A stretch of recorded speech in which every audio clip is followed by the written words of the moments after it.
सिंधुदुर्ग जिल्ह्यातील वेंगुर्ला तालुक्यातील तुळसगावचा प्रसिद्ध व जागृत देवस्थान श्री देव जैतीर याच्या उत्सवाला आजपासून सुरुवात झाली। हा उत्सव पुढे 11 दिवस चालतो। कवळास उत्सवाने सांगता होते। या उत्सवात माणसालाच देवाचे रूप मानून सन्मान करण्याची अद्भुत परंपरा आहे। म्हणूनच या उत्सवाला नराचा नारायण बनलेला जैतीर देव उत्सव अशी आख्यायिका आहे। हा उत्सव कोकणच्या समृद्ध सांस्कृतिक वारशाचे दर्शन घडवतो। तुळसगावात या काळात चैतन्याचे वातावरण असते आणि मंदिराला फुलांची सजावट व विद्युत रोषणाईची सजावट केली जाते।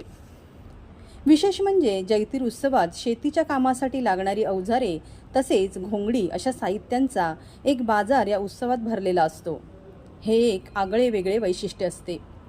या उत्सवात महाराष्ट्र, गोवा, कर्नाटकसह राज्याच्या कानाकोपऱ्यातून हजारो भाविक हा सांस्कृतिक उत्सव अनुभवण्यासाठी तसेच माहेर वासनीचा पाठीरेखा असल्याने सुहासिनी मोठ्या प्रमाणात गर्दी करतात। या उत्सवात राजकीय लोक व सेलिब्रिटींची मांदियाळी पाहायला मिळते। कोकणातले सगळेच उत्सव येण्याची खूप इच्छा असते। म्हणजे तुम्ही जैतीर असेल, घोडमुख असेल, सोनुर्लीची आमची जत्रा असेल, सातेरीची असेल किंवा अंगणेवाडी असेल, कुणकेश्वर, सगळ्यांना यायची खूप इच्छा असते। पण जसा वेळ मिळतो त्याप्रमाणे आपण येतो। कारण शेवटी कोकण हा सगळा देवस्थानचा ठिकाण आहे। तिथे जाऊ तिथे एकापेक्षा एक चांगले आपले देवस्थान आहेत आणि जागृत देवस्थान आहेत, ज्याला हाक मारल्यानंतर कधी कुठल्याही कठीण परिस्थितीत म्हणजे नवसाला पावणारा किंवा त्या प्रसंगापासून दूर करण्यासाठी आपण त्याची आराधना करतो। आणि खरोखर मला तर खूप अनुभव आहे आमच्या घोडेमुखाचा।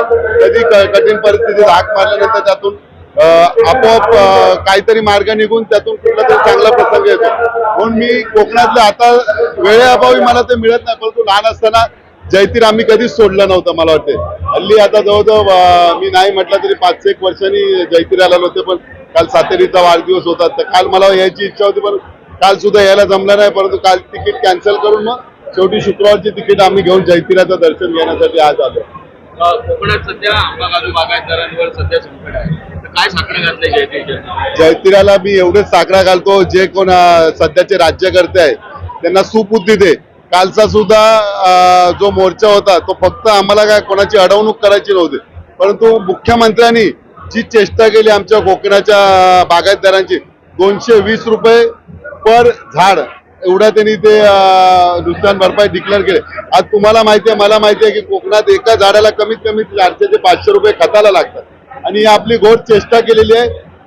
आज तुम्हाला माहिती नसेल, नाशिकला कुंभमेळा येतोय, काहीतरी 13 साधू संतांचे ग्रुप आहेत, असे काहीतरी त्याला शब्द आहे, त्यांच्या आपापसात भांडणं झाले तर बसल्या जागी प्रत्येक ह्याला 5-5 कोटीची डिक्लेअर केली। मग 13-5 65 कोटी मुख्यमंत्र्यांनी जागेवरती केलं आणि 2000 कोटीचा तिथे खर्च होणार आहे। देवस्थानाचा आहे, धर्माचा काम आहे, चांगलं आहे, परंतु 2 वर्षानंतर त्याचा पूर्ण तुरळा होणार आहे। एअरपोर्ट बनवणार तिथे, नाशिकला एवढा एअरपोर्टला जागा डबल एअरपोर्ट बनवतात, तो एअरपोर्ट पूर्ण 1 वर्षानंतर बाद होणार आहे। तिथे ना कुठली विमान जाणार, रस्ते एवढे बनवणार, झाडाची कत्तल करणार आहे, एवढं बनवणार।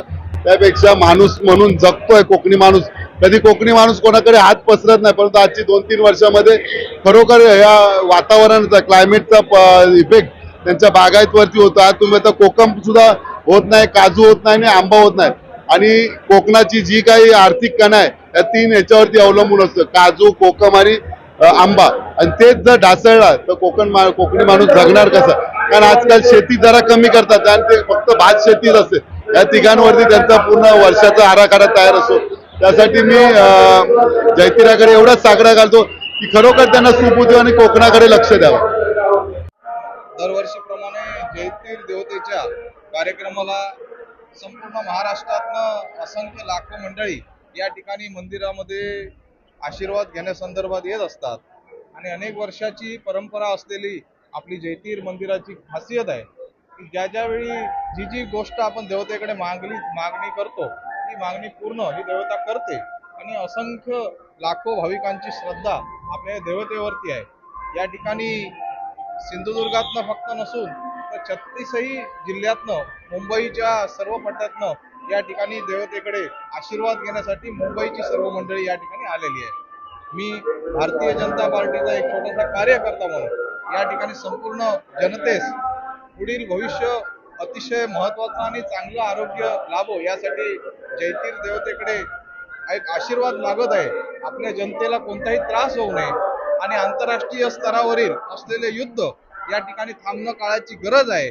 यासाठी या परमेश्वराकडे साकडे घालत आहोत. त्यामुळे जैतीर देवतेचा कार्यक्रम गेली पुढील 11 दिवस आजपासून सुरुवात झालेला आहे.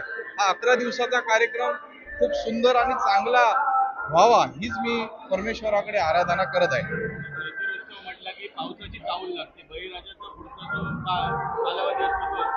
तर काय सांगाल, बळीराजा सध्या संकटात आहे, काय सांगाल? या ठिकाणी बळीराजा हा संकटात आहे आणि याबरोबर आंतरराष्ट्रीय स्तरावरील ज्या घडामोडी घडत आहेत त्या कुठेतरी थांबणं काळाची गरज आहे. शेतकरी राजाच्या पाठीमागे जैतीर देवता आहे. यावर्षी पाऊस चांगला लाभेल आणि शेतकरी खुश होईल. शेतकऱ्याला खुश करण्याचं कार्य परमेश्वर करेल नक्कीच. आहेर वाशिनींचा हा देव आहे. Viraj Gosavi, Maharashtra live news, Sindhudurg.